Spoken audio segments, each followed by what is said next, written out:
a story, and after the struggle, what happened before you were able to even qualify to the Olympic. And you can relate to how hard it is for anybody in the city to make a living and to provide for their family. So everyone, at their level do that. So I think that's really what is about the Olympics, inspiring people. I love that, and I would say, so I want to ask Luke a specific question about, because you guys have mentioned infrastructure and stuff like that, but after that I want to come back to this workforce development question, because you kind of touched on it twice, and so has Layla. So Luke, with this in mind, we start talking about lighting all of this up, making it happen, right? Now you talked about some of the needs and demands that will be placed upon the network to make some of these experiences happen. But can you talk a little bit more about what that planning and investment cycle looks like? I mean, it seems to me that to actually get to the place where these things are going to happen seamlessly on the tech side, that we need to be rolling things out now. And I'm sure if that involves wireless infrastructure, that requires permission from some other people outside of Verizon to make it happen. So can you just walk us through some of that roadmap and journey? Yeah, I can speak a little bit to it. It's certainly more on kind of the network infrastructure folks, but I know as an example, last year, maybe it was 2 years ago, we spent about $60 billion acquiring C-band spectrum from the FCC. It's a tremendous investment. C-band, for those who are not familiar with it, is the mid-band spectrum that has got the sort of right balance of throughput capacity as well as the reach and the distance. So when we talk about 5G, there's generally 3 different variations of 5G. There's the millimeter wave, which is the high-speed gigabit, downloads that you guys will experience at stadiums or other, high-density venues. But those radio waves travel much shorter distances. Nationwide is on the other end of the spectrum where it travels very far distances, but the throughput, the latency is not quite as good. And then C-band is sort of that in-between spectrum where it's kind of got the right mix of throughput and distance. We spent a tremendous amount of CapEx dollars a couple years ago. We're just now, not beginning, but we are still in the process of integrating that spectrum into our network so that people can experience that capacity wherever they're going. So when you think about what it takes to kind of build out a 5G network, it's not just about saying, all right, we're going to turn on a switch, right? There's radios that you have to install into certain cities. There's spectrum that you've got to integrate. There's fiber that you've got to lay down. There's cabling that you've got to install in certain locations. So all of it is a very complex project to go through. And it's not like we say we want to cover the United States inhabitants.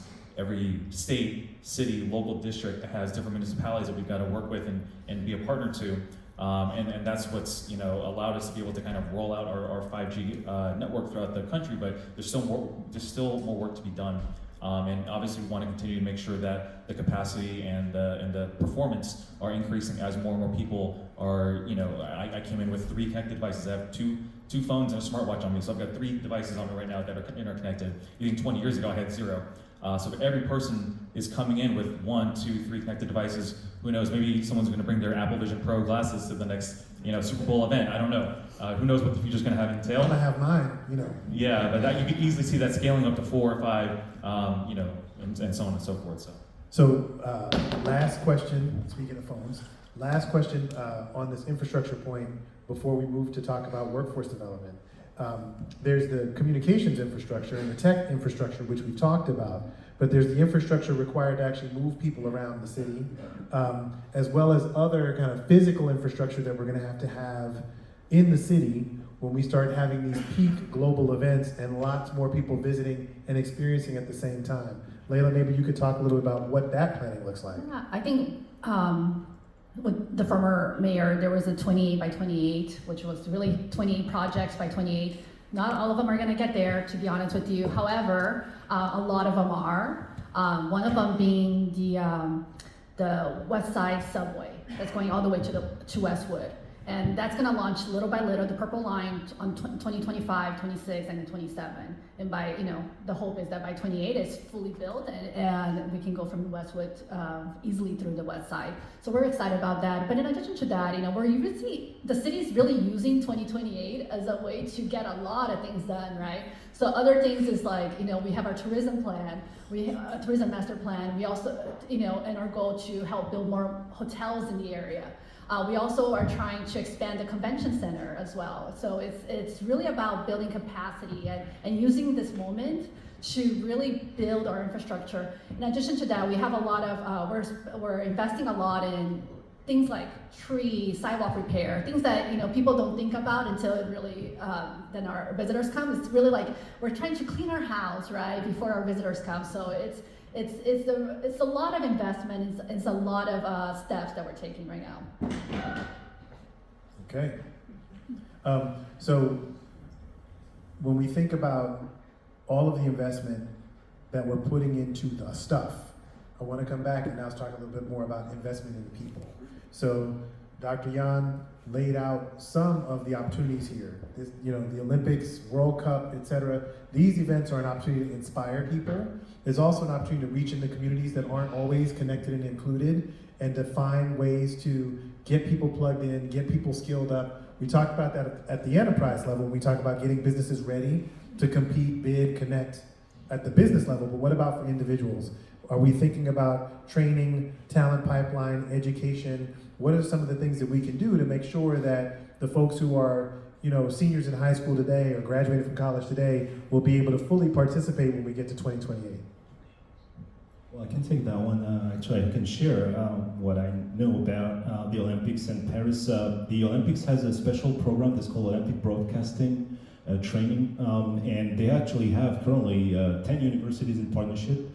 So if you look at the Olympic Games, it's a show on television, so all the production, sound, the engineering, everything that's related to broadcast is accessible. So it's just about building those partnerships, those connections, applying.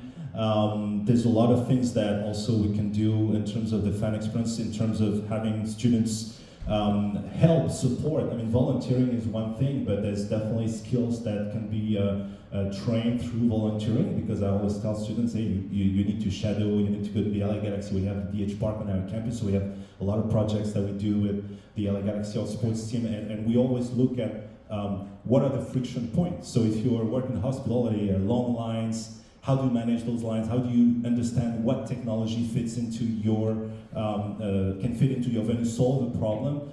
So it's all about working, I would say, career potential, like using the vocational training program that are there with the Olympics, but also connecting with businesses. I think we ended at that first phase. I was reviewing the connection that we have between LA, but also all those businesses, non-profit organizations, asking them, what do you need? What are you struggling with currently? How can we help you be better at what you do in your industry? So it's a lot of, actually the IOC has their own program. It's called Knowledge Transfer Program. And so every edition of the games kind of transfer what they've learned and scalability, all those things, technology. This is what we've tested, this is what worked, this is, and maybe it's specific to the country, it's cultural. What worked in Tokyo will not work in LA, and vice versa with Paris. So it's finding those areas that can be improved, that are not working, that are struggling to recruit people. How can we get people excited about your job positions and fill them up with qualified people, talent? It's also sometimes not so much getting people on board, it's also retaining. Like, because, example, it's not the Olympics, but it's a sporting event, same logic, Tour de France, a bank, big sponsor. Sponsorship is really internal communication. Sometimes you realize, you say, hey, I'm on the Tour de France, our logo is the same color than the yellow jersey, but it's all like, how can you be proud to work there? How can the Olympics also increase productivity? Like, all the things that are really hard to measure, I think that's kind of the avenues for me that I see. If I may add also, I think you talked about 100,000 volunteers in Paris. I think that's what they told us me too. And but also the fact that there's going to be so many temporary workers during LA 28. One of the things that our mayor's office and for international affairs is really focusing on too is how do we now connect them to fast track them to jobs. Perhaps city jobs, perhaps other types of jobs, but this is a huge focus for our office as well. So I wanted to ask you, Lucho, to jump in because of the technology. Yeah. So actually, I want to add just in a specific piece of the training actually that we're seeing as a trend internally. Before we used to have the shadow people next to me. Let's go together. So let's see how we do guest operation. Welcome. This is your seat. You can take it. Right now, we are actually building technology that is allowed to do through AI directly. So we learn from the people that are on the fields, teaching how to do stuff, training models.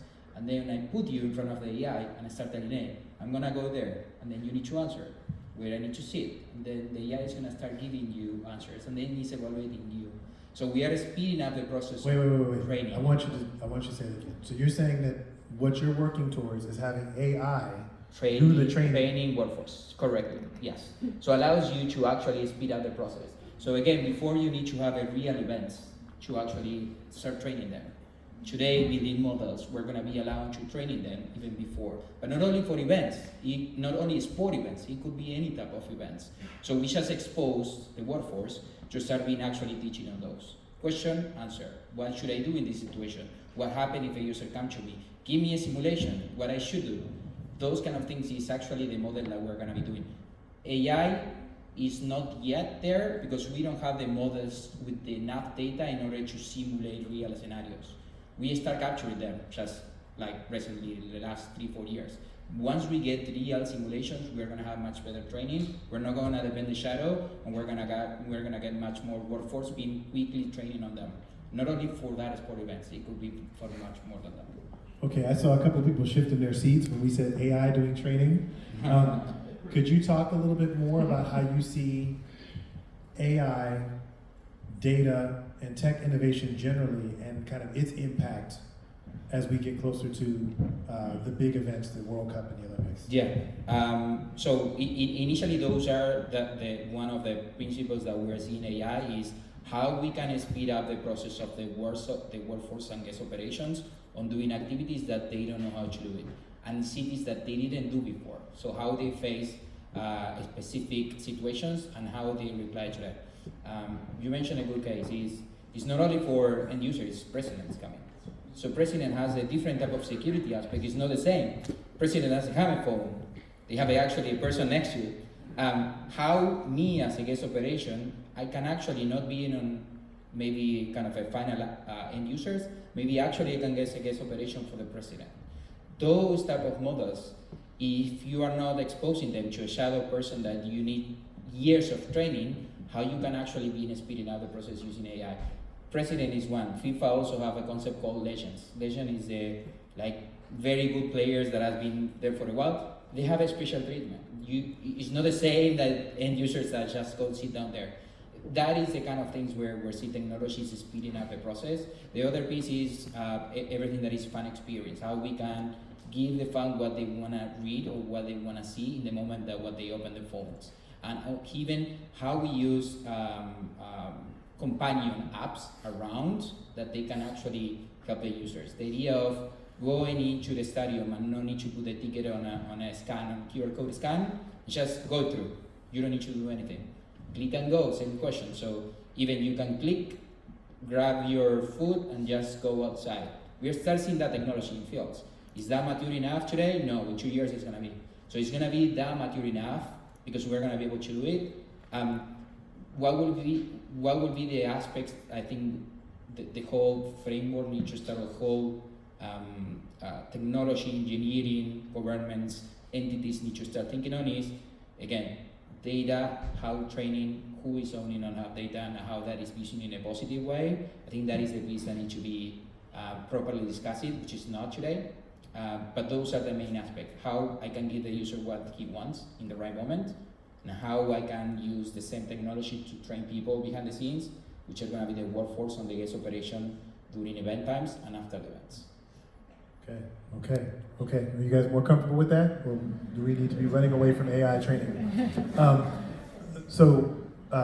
I think we only have a few more minutes left, and I'm gonna prime you guys now because I'm gonna do a lightning round at the very end to ask you if there's one thought about all these upcoming opportunities that you want to impart to the audience, what that is. But before we get there, we've talked a couple of times now about partnerships. And I see that there's a ton of potential for partnerships with nonprofit organizations, with corporations, with some of the governing bodies and the city and some of the organizations like the LAEDC, LASEC, and so on. what do you see either as the opportunities for partnership or some of the things that we need to have in place to make it much easier for those organizations to connect with each other and collaborate? I can say from the city side, we can't operate without partnerships, right? Even when we're talking about neighborhood activations, for instance, that funding is not going to come from the general fund. That's going to come from companies that are, interested in sponsoring a neighborhood, for instance. We really need, for us to really push the needle and drive it forward. We can't say enough about how important partnerships are. And when we talk about the guest experience that we want to create as a city, we have to heavily rely on partners to understand, what is the visitor experience from the moment they land at LAX to the point they leave, and how do we create this, amazing experience so they want to return again to the city and spend more money, because the better their experience, the more they'll spend. And especially as we think about, for instance, even procurement, we are relying on partners right now because the city, the mayor has said this many times, we don't have enough staff, we don't have the manpower to provide the work that we need. So we're relying a lot on partners and nonprofits to support us with the technical support. Okay, all right, lightning round question, and then I'm gonna see if you all have some questions. So get your questions ready, we'll spend a couple minutes on that. Final thought that you wanna make sure that you share.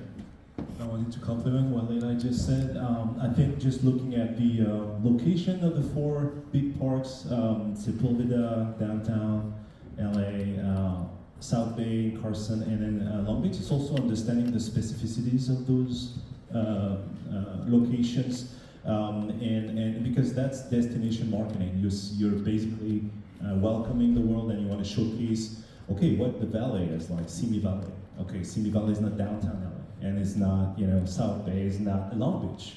So what is specific about those? There's a lot of work, exploration to do, the local businesses. Maybe it's just what's called not taco truck, but a food vendor. And he's known all around the country. Yes, that taco in that corner, you have to taste it. And somebody here or read that in Paris that I'm going to LA. I want to go in Inglewood and eat that guy's taco. He's on Instagram. He has but these are the kind. It's interesting. It's funny. I think that's very powerful because that's kind of what, and that's just an example that I'm just excited for all the change, that's going to take place in these next 5-6 years. Like, thinking back even 2-3 years ago, we were obviously in the middle of a pandemic, and I think that the after effects of that are still yet to be felt in full form. I think there was an accelerate. Obviously, I'm biased. I sit in a 5G lab all day, so all I do is look at different robotics and game engine powered virtual sets, and so I kind of sit in a bubble that is sort of almost placed in the future all the time. But when I see kind of what's coming down the pipeline, and I think about all the different ways that our lives are going to change, I'm actually just really excited about that. So. First, I'm very excited with the idea that we are, LA is the center of entertainment. When you start thinking on a sport coming into there and mixing entertainment with a sport, I think can be very powerful. If we use what we know in entertainment and we mix with a sport coming in, which again, as I said at the beginning, sport is exploring the entertainment concept before. Just before was just games. That is literally what happened 10 years ago. Now if you start mixing entertainment with sports plus fan engagement, I think next 10 years are going to be next generation of fans, which not going to be the same like we are right now. So I think it's going to be pretty exciting what's going to become. I guess I'll say, we can't talk enough about the power of LA. I think, when we talk about, do you know that Lakers is the #1 basketball team in terms of how many fans they have? Dodgers has the most, did you know that Dodgers has the most attendance from any MLB team? So when you think about that, it's like, why are we not taking more advantage of this? And really that's the question that we are kind of dealing with, and how can we be more proactive and do more, right? So I think I would encourage everyone here that came here today to just, engage with us, because we are open to ideas and strategies, because we want to do better. We want to make the city really the capital of the world. Right, so that's our goal. So help us we're just open. Okay, and I think that's the sentiment for all of us here. Please engage with us. We want to be able to support you, collaborate with you, etc. I think this is a tremendous opportunity. It would be a crime if we wasted it. And on the subject of engagement, I will take a question or two from the audience. I'm having a hard time seeing, but raise your hand and I will pass you the mic here in the corner. Right